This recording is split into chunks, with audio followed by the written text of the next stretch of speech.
C'est un grand honneur pour moi d'être ici ce matin parmi vous, répondant à votre invitation, et que je viens avec beaucoup de modestie et d'humilité. Je pense que ce sont, en tout cas pour moi, des vertus, surtout pendant ce mois de Ramadan, mais même tout au long de l'année. Humilité et modestie parce que c'est un lieu extrêmement prestigieux, vous l'avez rappelé, depuis 1957.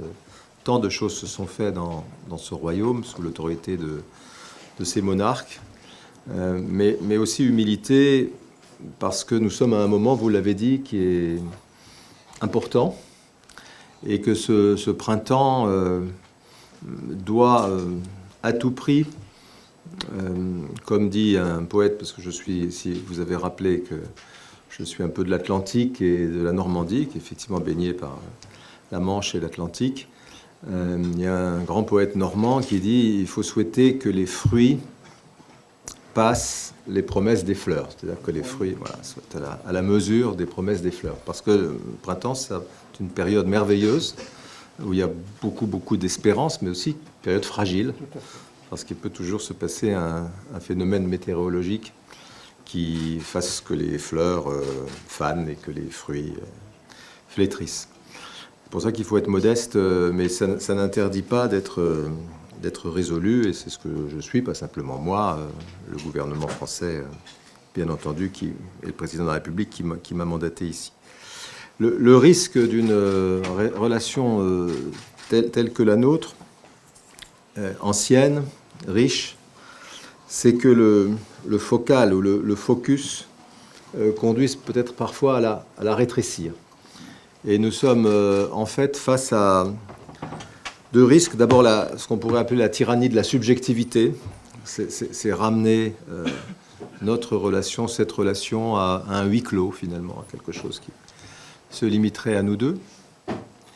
Et puis l'autre risque, alors qui est peut-être plus pour les démocraties occidentales soumises à tous les aléas de ce type d'institution, c'est la tyrannie du micro tendu, qui consiste, d'ailleurs il y en a beaucoup qui sont là, qui consiste à devoir parler tout le temps de tout et sans finalement avoir un fil très conducteur de ce qu'on raconte ou de ce qu'on élabore. Aujourd'hui, on est dans un monde qui a beaucoup changé. Dans les années 60, 70, je ne dis pas que c'était toujours simple pour tout le monde, qu'il s'agisse du Maroc ou qu'il s'agisse de nous, mais le monde était un peu en blanc et noir. Le Maroc avait fait des choix très clairs sur son arrimage au camp occidental, pas forcément le cas d'autres pays, y compris voisins. Mais aujourd'hui, on voit que tout a été redistribué et qu'on est dans un monde chaotique, complexe, et qui impose d'être pris en compte pour redéfinir notre relation en prenant du champ par rapport justement à cette tyrannie de la subjectivité ou cette tyrannie du micro tendu, prendre du champ, lever la tête et regarder tout ce qui se passe autour de nous.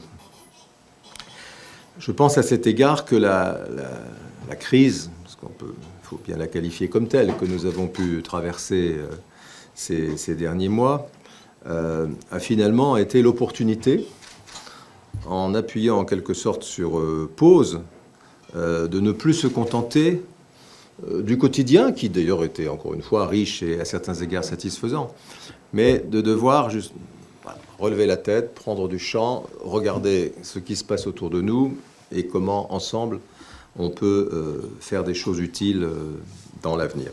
L'état du monde n'a sans doute, en tout cas dans la génération passée, jamais été aussi difficile à déchiffrer. Nous sommes, nous, évidemment, un acteur fondateur important de l'Union européenne. C'est parce qu'on pense les étudiants qui ont 19, 20 ans, 21 ans aujourd'hui au Maroc ou même en France, mais c'est une réussite extraordinaire si l'on prend en compte les fondations qui sont les siennes. Elle a été quand même fondée sur 3 guerres entre la France et l'Allemagne en l'espace de 70 ans, 1,5 million de morts français pendant la Première Guerre mondiale, et dont pas mal d'ailleurs de soldats venus de ce qu'on appelait notre empire colonial. Destruction quasi intégrale de l'économie du pays pendant la Deuxième Guerre mondiale.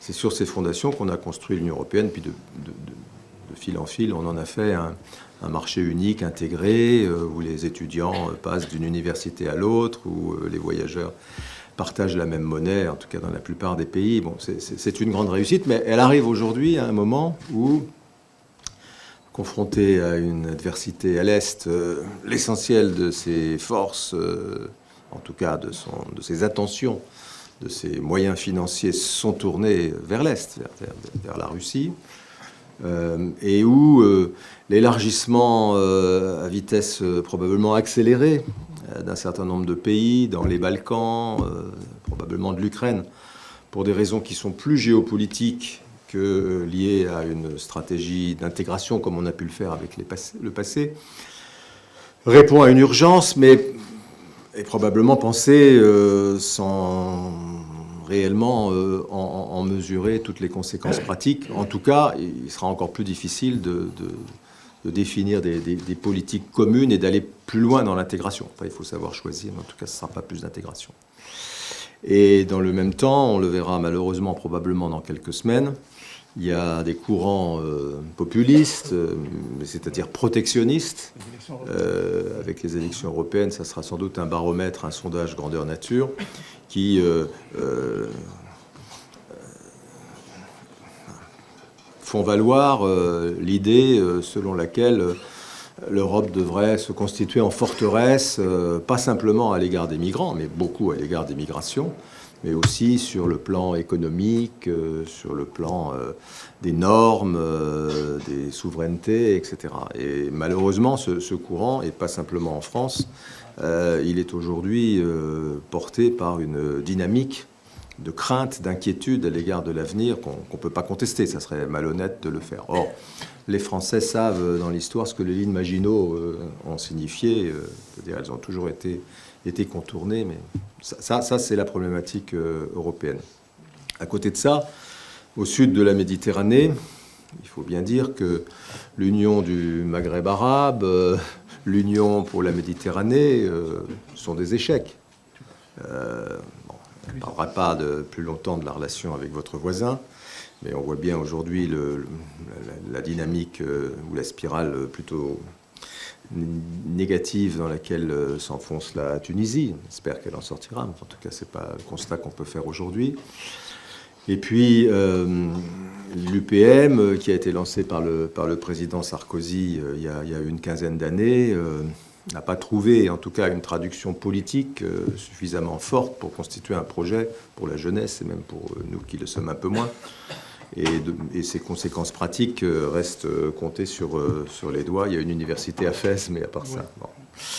Ça, c'est pour le Maghreb ou l'Afrique du Nord. Et quand on regarde un peu plus au sud, et pas simplement parce que les Français, aujourd'hui, en ont été éloignés, on constate que les pays du Sahel nous font à tous courir le risque de devenir une zone de non-droit où proliféreront des trafics de toutes sortes, que ce soit des trafics de drogue, d'armes, ou, plus grave encore, l'installation de réseaux ou de cellules radicalisées qui puissent constituer, tôt ou tard, j'espère plus tard que tôt, un risque pour la sécurité de nos pays, qu'il s'agisse du vôtre et bien entendu de l'Europe. Je le disais l'autre jour dans une autre université, personne n'a oublié en France que les attentats de 2015 à Paris, où encore une fois on a mitraillé des jeunes gens qui prenaient des cafés à la terrasse du 11e arrondissement, avait été conçu dans la ville de Raqqa, c'est-à-dire voilà. Donc ça paraissait très loin de la France, mais en réalité c'était très près parce que ces gens-là ont été capables de commanditer ces attaques. Voilà pour l'Afrique. Si on regarde les autres grands ensembles, on voit les États-Unis avec leur puissance qui reste considérable. Mais avec ou sans le retour du président Trump, la logique des États-Unis des prochaines décennies ne sera pas de s'intéresser ni à l'Europe ni à l'Afrique. La logique des États-Unis, elle va être de plus en plus tournée vers la rivalité entre ce pays et la Chine. Les Américains aiment bien avoir là aussi un monde avec les gentils et les méchants, et à juste titre d'ailleurs, pour des raisons objectives, ils voient la Chine comme un rival à peu près dans tous les domaines, ce qui n'est pas forcément le cas de l'Union soviétique. Et ils vont être polarisés sur cet affrontement, qui j'espère restera un affrontement froid, mais c'est pas sûr. Et puis dans le même temps, on voit l'immigration massive issue des pays d'Amérique latine, qui, sans qu'on fasse aucun commentaire qualitatif là-dessus, transforme fondamentalement et durablement la sociologie américaine des États-Unis. On sait bien que dans une quinzaine d'années, on parlera davantage espagnol qu'anglais, et que par conséquent, les élites traditionnelles qui gardaient un lien avec la vieille Europe, qu'il s'agisse de l'Angleterre, de l'Irlande, de l'Italie, de l'Allemagne, vont de plus en plus être réduites en peau de chagrin, et que les leaders de demain auront à l'égard de l'Europe une affection qui sera beaucoup plus relative que celle des générations de leaders qui ont succédé à l'indépendance américaine et surtout au XXe siècle, qui sont succédés. Et puis de l'autre côté, la Chine, autre grand ensemble, finalement, comme disent certains, sera probablement vieille avant d'être riche. Elle est affectée d'un syndrome démographique très, très fort. Et il est probable qu'elle rayonnera principalement dans son espace asiatique, où elle est d'ailleurs contestée par d'autres grandes puissances, qu'il s'agisse bien évidemment de l'Inde, mais aussi même dans l'espace, ce qu'on appelait autrefois indo-chinois, par des puissances émergentes, telles que le Vietnam, qui ont avec la Chine une vieille histoire de domination coloniale qu'elles ont subie et qui n'ont pas du tout envie de retomber sous ce joug-là. Et enfin, pour terminer sur ce panorama du monde, le Sud global, on entend beaucoup parler du Sud global comme étant finalement soit la résurrection du non-alignement de Bandung d'il y a 70 ans, soit une contestation structurée de l'Occident. Je ne dis pas que l'Occident n'a pas à faire à s'interroger lui-même sur son comportement dans un certain nombre de situations, mais le fait est qu'il est quand même très difficile de trouver, malgré tous les efforts de certains, des éléments qui unissent des pays, encore une fois, comme l'Inde et la Chine, comme la Russie et le Brésil. Et donc on a là une figure de style qui est développée à l'encan par des journalistes ou des chercheurs, mais dont la réalité doit encore être prouvée, à mon avis ne le sera pas. Ça n'interdit pas qu'encore une fois on s'interroge sur un certain nombre de choses, à commencer évidemment, et je terminerai par là, par la crise qui sévit dans des conditions dramatiques au Proche-Orient, en particulier entre Israël et la Palestine, mais au risque de choquer certains, dont il est quand même difficile d'estimer que sa responsabilité n'incombe qu'aux nations occidentales. S'il y a une responsabilité, elle existe à l'égard du peuple palestinien, elle existe. Mais il est quand même difficile que ça ne résulte que du soutien des Occidentaux à Israël.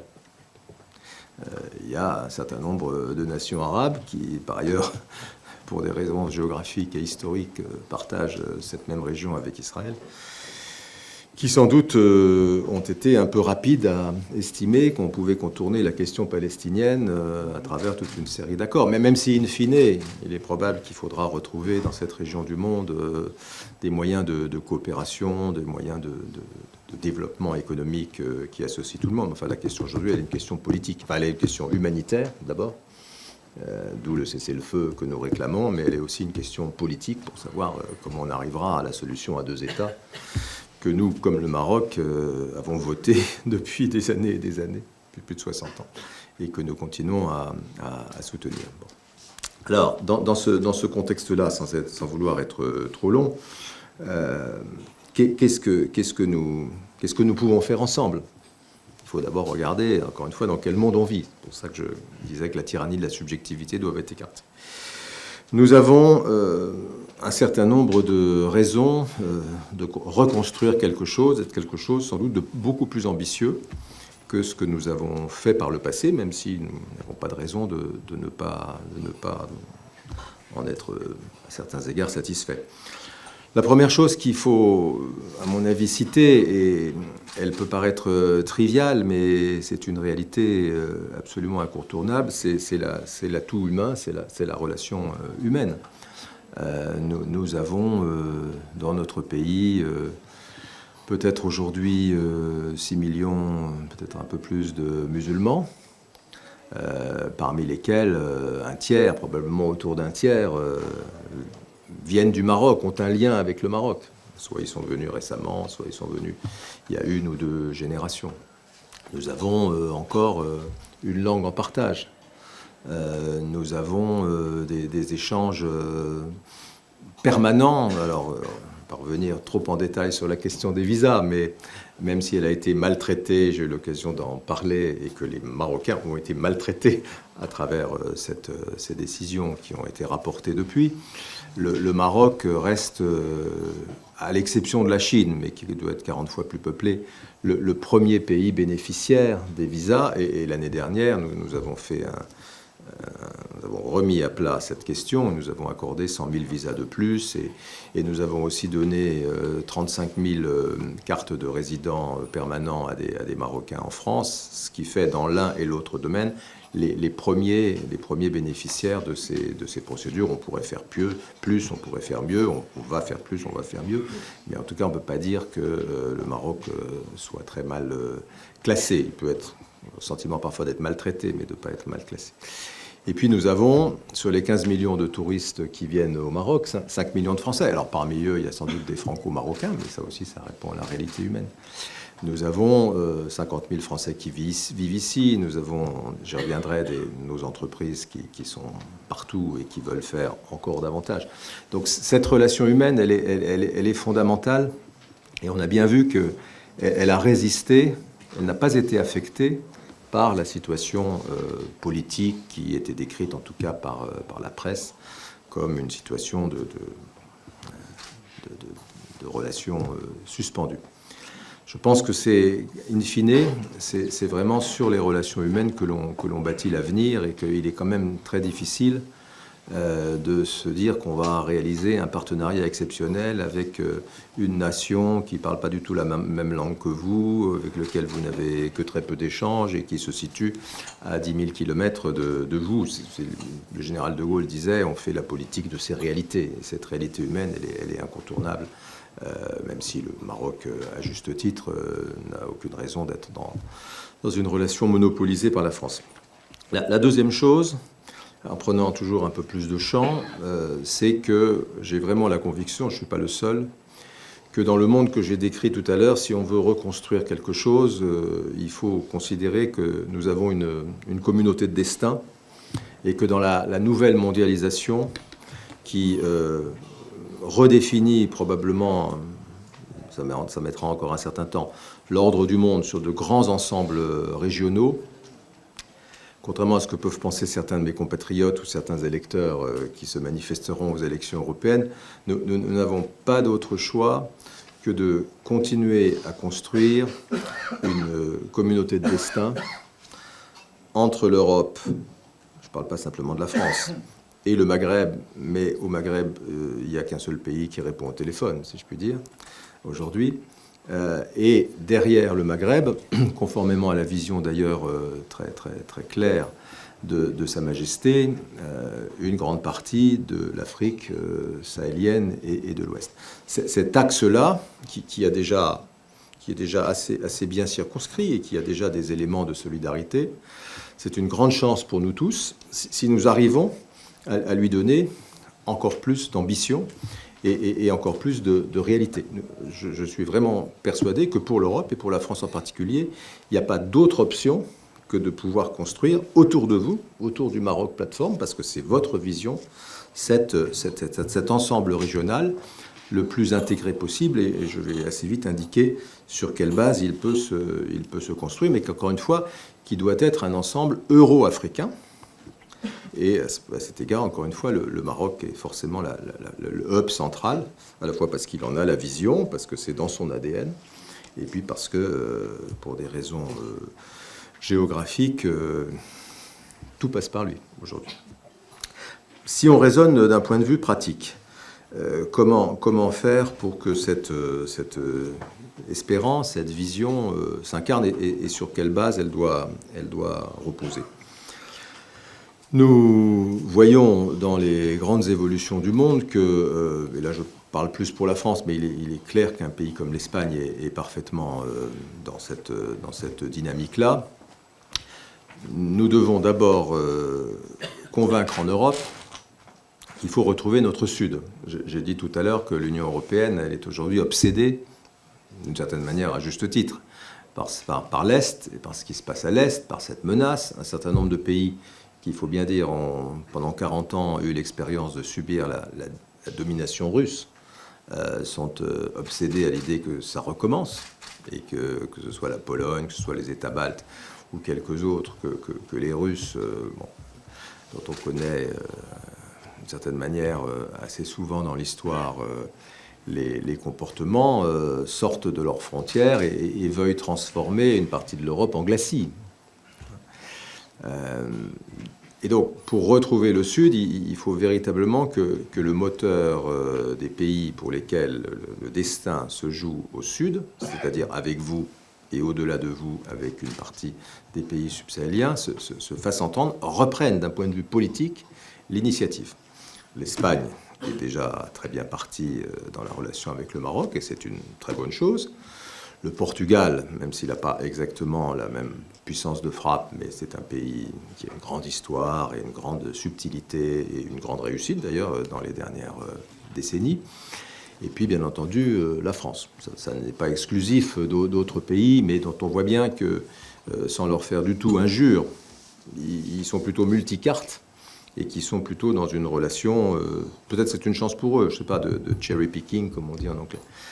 Mais en tout cas, les trois dont je viens de parler, il faut qu'ils reprennent l'initiative et qu'ils fassent réentendre, y compris par rapport à des sujets qui sont aujourd'hui sur le feu, dont on parlera peut-être pas d'actualité des prochaines heures ou des prochains jours, et en particulier des relations entre l'Union européenne et le Maroc. Vous voyez à quoi je peux faire allusion. Il faut que ces pays-là, et ils le souhaitent, reprennent un leadership, fassent entendre l'importance du royaume pour nous et de ce que le royaume représente en Afrique pour l'Europe et pour l'avenir de l'Europe.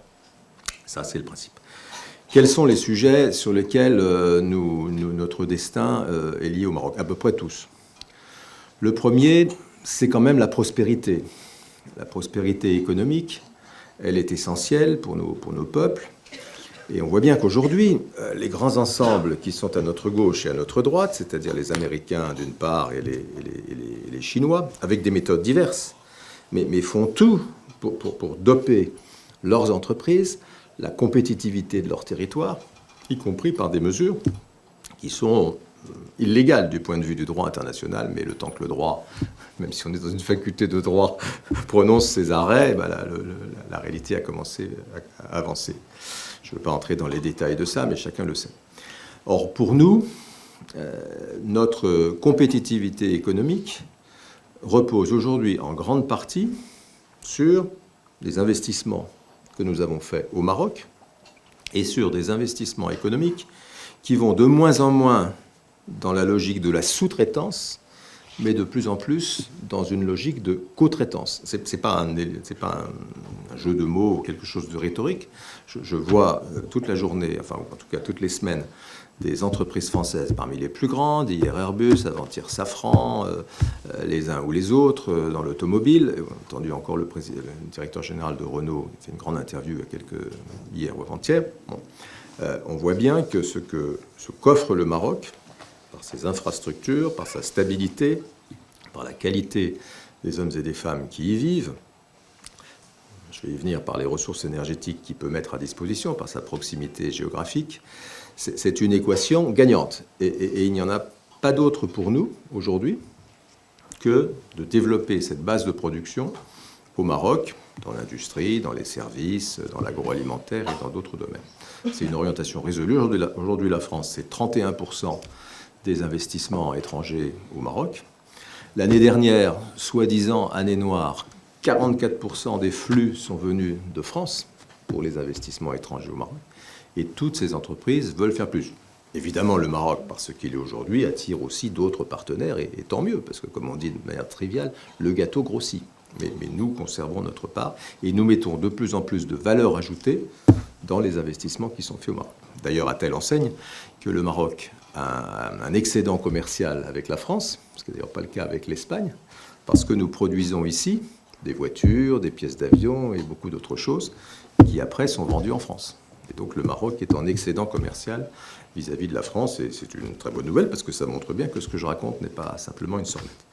Donc les chaînes de valeur, comme on dit. Et pourquoi est-ce qu'on va en faire plus au Maroc? C'est pas parce qu'on parle français au Maroc, en tout cas beaucoup de gens parlent français, c'est pas parce qu'on aime bien le Maroc, c'est parce que lorsqu'on réfléchit, ce qui est une urgence absolue, à relocaliser des activités économiques pour être dans une logique de souveraineté, ne pas dépendre d'autres grands ensembles, parce que la crise du Covid nous a, de ce point de vue-là, traumatisés.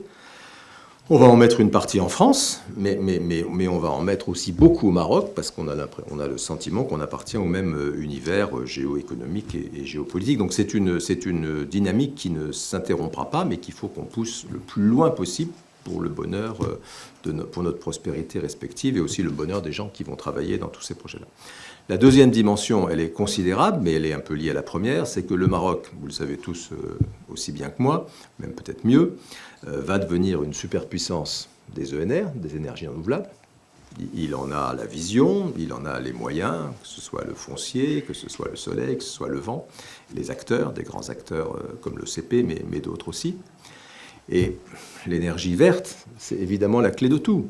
C'est la clé des industries qui produiront ici au Maroc, qui produisent et qui produiront, pour pouvoir passer les standards qui seront ceux de l'Europe et qu'exigent nos citoyens, à juste titre, mais aussi pour nous. Je suis à ce moment très accaparé par la visite de M. Mestralet, qui est l'ancien président du groupe Engie, qui est un leader mondial de l'énergie, et qui a été envoyé par le président de la République pour discuter avec toutes vos autorités de la manière dont on va s'intégrer dans le plan énergie verte du Maroc, les gazoducs, les hydroducs, la génération d'énergie. Qu'est-ce qu'on attend précisément de la France? Comment on peut décider où on mettra, si je puis dire, nos moyens? Il rappelait à vos ministres, mais qui le savaient très bien, ou c'est eux qui le lui rappelaient, que en hydrogène, qui est essentiel, en hydrogène vert pour l'avenir de notre économie, mais aussi de nos usages, au mieux, l'Union européenne produira la moitié sur les 20 millions de tonnes dont on aura besoin à l'échéance 2035-2040. Au mieux, on produira la moitié. Et que donc il faut qu'on arrive à trouver chez des pays proches qui ont une vision, qui ont une stratégie, les compléments pour réussir à notre transition énergétique. Et donc là, on a une solidarité absolue de destin, parce que si ça ne vient pas du Maroc, bon, il y a le Chili, il y a l'Australie, comme un peu loin, et le coût, la compétitivité de l'hydrogène, elle est en pas mal fonction des coûts de transport. Donc là, je ne vous fais pas un dessin, d'ailleurs vos ministres et vos dirigeants le savent très très bien, et c'est même eux qui me l'ont appris en premier. Mais on voit bien que la question de l'énergie, c'est plus simplement le pétrole qu'on met dans son réservoir. C'est évidemment essentiel pour garder de la compétitivité, pour assurer la transition énergétique. La France a baissé de 5% l'année dernière encore ses émissions de CO2, mais c'est encore trop peu, même si on représente qu'1% des émissions mondiales, mais c'est encore trop peu par rapport aux besoins d'essayer de sauver cette planète. La troisième dimension qui est un peu liée à l'économie et à l'énergie, c'est évidemment la question de la souveraineté et de la sécurité alimentaire. Elle est essentielle parce qu'on vit une période de bouleversement évidemment très très très très forte. Il y a des zones au sud-ouest de la France, les Pyrénées-Orientales, qui ont aujourd'hui un niveau de pluviométrie équivalent à celui de Ouarzazate, de zone semi-désertique. Et tout indique que ça ne va pas s'arrêter comme ça. Et le Maroc a une expérience, évidemment, un peu dramatique parfois, mais qui lui a permis, dans certains cas, de s'adapter mieux que nous à l'utilisation des eaux usées, par exemple dans l'adaptation des espèces. Et donc nous avons mis la question agricole au cœur de l'agenda, justement, de l'avenir, parce qu'il y a vraiment de part et d'autre des choses à faire ensemble en matière de formation, en matière d'investissement. Et le dernier, je terminerai parce qu'il y a beaucoup d'autres sujets, la dimension cardinale de tout ça pour réussir une intégration économique beaucoup plus ambitieuse, beaucoup plus forte, qui détermine cette communauté de destin sur des bases de développement économique, pour lui apporter l'énergie nécessaire pour décarboner nos économies et préparer un monde plus vivable, en tout cas qui ne devienne pas invivable, pour réussir les enjeux de souveraineté alimentaire qui sont cruciaux pour nourrir notre population et faire face au stress hydrique. Il faut des hommes et des femmes. Et là, on voit quelque chose qui est manifeste, c'est que les populations du monde entier, d'ailleurs il y avait un article dans le Lancet aujourd'hui qui montrait que la population mondiale allait commencer à décroître à partir de 2050, à peu près toutes zones confondues. Mais nous sommes confrontés en Europe à une réalité qui est déjà une réalité d'aujourd'hui. Et on voit bien que les grandes difficultés que nous avons pour maintenir une main-d'œuvre disponible malgré le niveau de chômage qui reste un peu élevé dans notre industrie, dans nos services, dans notre agriculture, implique à la fois de faire plus ici au Maroc et implique probablement d'avoir des concours, soit temporaires, soit un peu plus longs, de Marocains et de Marocaines, et demain de subsahariens qui viennent travailler chez nous pour un certain temps. Mais en même temps, les enjeux du développement du Maroc sont très importants pour sa stabilité, sont très importants pour nos industries. Et donc il faut arriver à trouver la formule, on y travaille, qui ne se contente pas, comme peuvent faire certains déjà, d'aller faire du brain drain et de venir piquer ici, sous prétexte qu'on les paierait 30% ou 50% de plus, les médecins, les ingénieurs, les codeurs, etc. Et donc, toute cette communauté de destin, si on veut vraiment qu'elle soit une communauté, ne peut fonctionner qu'à partir du moment où on accompagne le Maroc dans un investissement en matière de formation à tous les niveaux, qu'il s'agisse des doctorants ou qu'il s'agisse des techniciens supérieurs, voire des saisonniers agricoles, beaucoup plus important pour que d'une certaine manière il y ait des ressources humaines pour tout le monde. Et ça c'est un défi dans un monde, parce que le Maroc n'est pas l'Union soviétique des années 50, on peut sortir librement de votre pays et aller s'établir où on veut si on le souhaite. Et donc l'enjeu c'est vraiment d'arriver à donner des opportunités à beaucoup de jeunes, ou de moins jeunes, pour qu'ils puissent trouver, en fonction des choix de leur vie, du travail ici, du travail chez nous, dans des logiques circulaires qui restent à inventer, mais que pas mal de gens commencent un peu à concevoir. Et si on n'arrive pas à faire ça, tout le reste ne fonctionnera pas. Parce qu'on sera dans la cannibalisation des uns et des autres. Nous, on se fait piquer en France des ingénieurs, des médecins, par les Canadiens, ou par les Suisses, ou par d'autres pays. Donc c'est un système où chacun va chercher chez l'autre ce qu'il n'a pas chez lui, et qui est tout le contraire d'une communauté. Voilà. Alors pour finir, ce que je voudrais dire, c'est que deux choses. La première chose, c'est que dans cette vision-là, je me permets avec beaucoup d'humilité et de respect de m'inspirer là encore de ce que Sa Majesté le roi Mohamed VI a dit à propos dans le discours atlantique, par exemple. La communauté de destin, elle ne peut pas s'arrêter uniquement à l'Europe et au Maroc. Il faut, comme le dit très clairement votre souverain, qu'on intègre pleinement dans toutes ces dimensions de développement économique, de connexion énergétique, de capital humain, de souveraineté ou de sécurité alimentaire, les pays qui sont au sud du Maroc et pour lesquels le Maroc est à bien des égards un exemple, en tout cas une référence. Et donc tout ça ne marche que si on contribue à intégrer dans tous ces projets, comme vous le faites déjà, mais à une échelle encore plus importante, beaucoup de subsahariens pour que, à terme, on soit dans un espace où les hommes et les femmes, les biens, les capitaux, les projets, tout ça circule de la manière la plus libre possible. C'est ça qui est en réalité la vision à la fin, mais elle n'est pas pour la semaine prochaine. Mais si on ne la fait pas, rien ne marchera. Pour conclure, ce que je voulais dire, c'est que tout ça n'est pas, même si je suis dans une faculté, tout ça n'est pas une réflexion d'universitaire. Il y en a de très brillants ici, il y a beaucoup de think tanks et de gens qui réfléchissent à ça, qui pourraient le dire mieux que moi ou avec d'autres éléments complémentaires. Tout ça, c'est un programme pour l'action. C'est un programme dont nous discutons de manière très concrète avec vos autorités, dans un cadre qui reste un cadre discret, parce qu'il ne faut pas non plus jeter à la face du monde de grandes idées sans les avoir parfaitement analysées, autopsiées et être certain qu'on est capable d'avancer dans leur mise en œuvre. Mais il est clair qu'il ne saurait y avoir, de mon point de vue, et c'est l'opinion des autorités françaises, il ne saurait y avoir de relance, de redéfinition du partenariat avec le Maroc que si nous sommes capables, l'un et l'autre, de concevoir quelque chose de grand, quelque chose d'ambitieux, quelque chose d'inédit.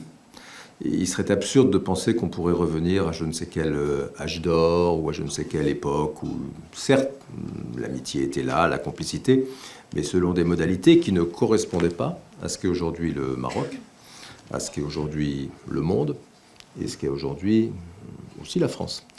Et de ce point de vue-là, si je devais faire un mea culpa, parce que chaque fois que je fais une conférence, il faut que je fasse un mea culpa, c'est comme ça que c'est rapporté par la presse, c'est que, et je ne vise personne en particulier, en tout cas, nous, Français, nous avons, à bien des égards, ces dernières années, depuis 10 ans, 15 ans, perdu un peu le fil de ce qui se passait ici, pas suffisamment changé nos verres de lunettes pour voir le Maroc tel qu'il est. On a fait cet effort depuis, il était temps, depuis quelques mois. On l'a fait avec beaucoup d'honnêteté à tous les niveaux à Paris et ici.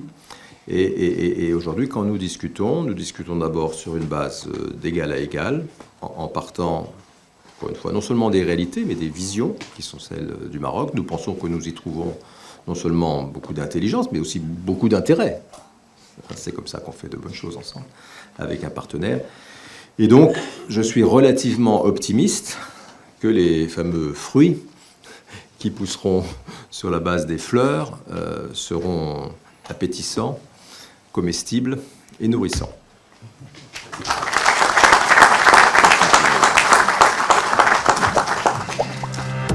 Beaucoup de questions.